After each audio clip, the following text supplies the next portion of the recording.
Boa noite, Renata. Boa noite, Bonner. Boa noite a todos. A gente lamenta todas essas vidas perdidas. Esse número altíssimo de mortes por Covid-19 que a gente detalha agora.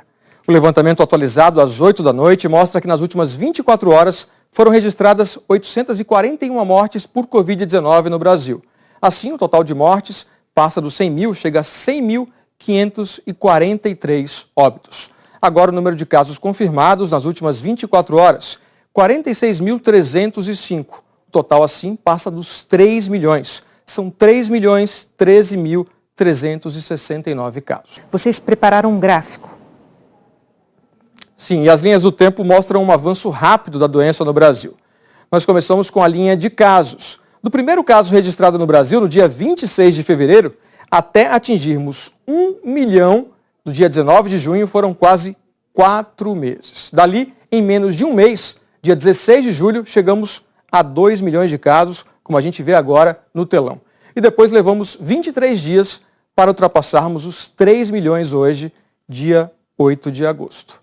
Agora, a evolução de mortes. A gente lembra, repete aqui, que o primeiro caso foi registrado no dia 26 de fevereiro. No dia 17 de março, 20 dias depois, o Brasil registrou a primeira morte. 71 dias depois, tínhamos 25 mil mortos, aqui no dia 27 de maio. A partir daí, o número deu um salto em bem menos tempo. Foram apenas 24 dias para chegarmos a 50 mil vítimas no dia 20 de junho, que aparece nessa ponta do telão. 50 mil a 75 mil mortos, praticamente a mesma velocidade assustadora, 25 dias. E nos últimos 24 dias, mais 25 mil pessoas perderam a vida e chegamos a essa triste marca de 100.543 óbitos por Covid-19 no país.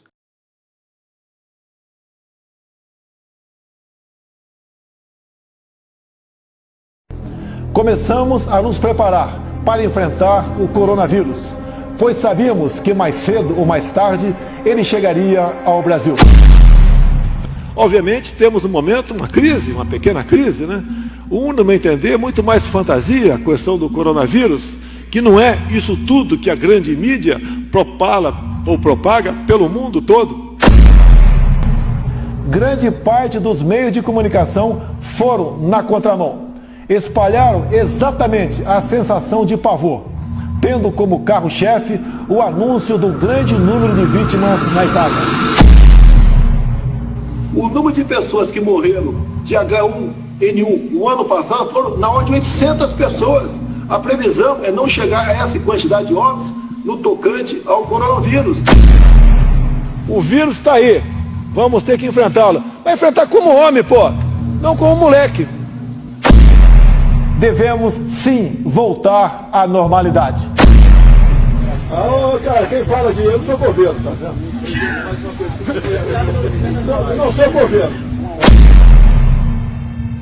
No meu caso particular, pelo meu histórico de atleta, caso fosse contaminado pelo vírus, não precisaria me preocupar.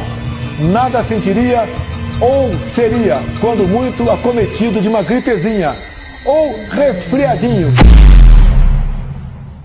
Mas, e daí? Lamento, quer que faça o quê?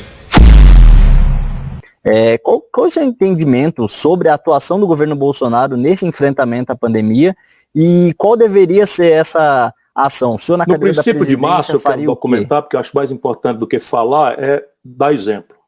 A retórica política está muito desmoralizada. No princípio de março, não tinha sido declarada a pandemia ainda, do ponto de vista da Organização Mundial de Saúde. Eu vendo a literatura, vendo as experiências já da Itália e da Espanha, que foram as primeiras que começaram ali, e a da China, naturalmente, que foi a primeira de todas, eu fiz uma carta aberta ao Bolsonaro. Imaginei cá comigo, vem uma pandemia, muitas pessoas podem morrer, os primeiros indicativos eram muito, muito inquietantes, as simulações do Imperial College, que é a instituição que eu acredito mais, é quem orienta no debate no mundo, e a OMS, e eu então fiz essa carta aberta sugerindo uma opção de providências. Elas são óbvias, não são invenção minha. Não é? Diante de uma doença que nem tem vacina nem remédio, essa é a verdade, o resto é charlatanismo. Tem muita pesquisa, muito esforço. Não é? Os médicos tentam ali coadjuvantes para atenuar os sintomas, etc., mas não tem nem vacina nem remédio. Só tem uma saída, isolamento social radical. Para salvar vidas, o isolamento social radical vai causar algum impacto na economia. Portanto, ao invés de ser uma contradição, é um dado, são as duas faces da mesma moeda. Se eu faço isolamento social radical com grave coordenação, governo federal, todos os estados, representação dos prefeitos, manualizo os procedimentos, qual é a tendência? É que a eficácia desse isolamento é tão grande que eu atenuo no tempo e na profundidade as consequências econômicas. Exemplo prático, Nova Zelândia, exemplo prático, Alemanha, exemplo prático, China. O exemplo oposto, os americanos, fizeram o quê? O ídolo do Bolsonaro, e essa é a explicação desse imbecil, criminoso, genocida, né? Basicamente é o Trump. Então o Trump diz que é uma gripezinha, ele repete aqui que é uma gripezinha. O Trump veio um estudo precipitado com 36 casos da França, não foi validado pela crítica dos pares, depois foi desfeito na França, e inventa a cloroquina.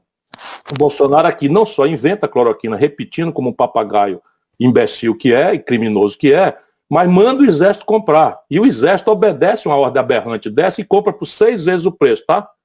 O exército brasileiro vai responder, o comandante, que é um homem de bem, porque aceitou essa ordem absurda, comprou cloroquina por 6 vezes o valor que tinha sido pago em maio. E essa montanha de cloroquina está aí estragando, e vai estragar, e estão faltando em 21 estados brasileiros os fármacos para anestesiar as pessoas que precisam ser entubadas. Faltam os anestésicos em 21 estados brasileiros, porque esses bandos de corrupto incompetente não fizeram nada. Então, para fazer o isolamento social radical, você tem que anunciar, para e passo com ele, o socorro às pessoas e às empresas. Nós tínhamos chegado aí à conclusão dos R$600, então eu multipliquei 600 por 3, não precisava mais do que 3 meses, se fosse feito o isolamento radical, dava R$1.800. Minha sugestão por escrito, pagar isso via um cartão de débito mandado pelo correio para evitar aquilo que aconteceu. Milhões de brasileiros se aglomerando nas filas da Caixa Econômica pelo país afora, e aqui no Nordeste, que começou antes do Sul-Sudeste, foi um dos grandes vetores de contaminação. Sugeri interromper os voos internacionais dos países que já estavam sediando pandemia. O Ceará recebe 40 mil turistas estrangeiros por quinzena, vindos dos Estados Unidos, 8 mil por semana, vindo da Espanha, vindo da Itália. Este genocida, esse boçal, simplesmente não permitiu, o governador entrou na justiça, ele derrotou a gente na justiça, no Tribunal Regional do Recife, e não permitiu, nós tivemos que ir para a justiça para a gente pelo menos medir se os pacientes estavam chegando contaminados e com febre. Quando eu falo duro a palavra, eu estou demonstrando como é que um genocida irresponsável deve ser chamado a pagar por 100 mil brasileiros que estarão mortos, já estão, porque os números estão subnotificados de forma dramática. Por quê? Porque o Brasil não testa. E aí estava de proposto que o Brasil tinha que fazer teste para 10, pelo menos, por cento da população com o máximo de urgência, porque isso nos permitiria conhecer a velocidade de contaminação e os vetores geográficos e climatológicos por onde esse vírus vai. Tudo isso é olhando as boas experiências internacionais. Nada disso foi feito. Agora, sugeri uma ponte aérea da Força Aérea com um regime de preferências comerciais diplomaticamente negociado com a China para trazermos respiradores, testes e fármacos para o enfrentamento da Covid. O que eles fizeram? Imitando o Trump, inventaram uma briga diplomática com a China, que retalhou publicamente e deu ao Brasil simplesmente o direito de acessar os produtos dele no balcão. Nós aqui no Nordeste temos um consórcio, compramos da China os respiradores, pagamos adiantado por preço de balcão e eu fico muito indignado porque muitas pessoas morreram por causa disso, quando chegou nos Estados Unidos o avião que vinha para cá, os americanos sequestraram. E o Bolsonaro aplaudiu o gesto.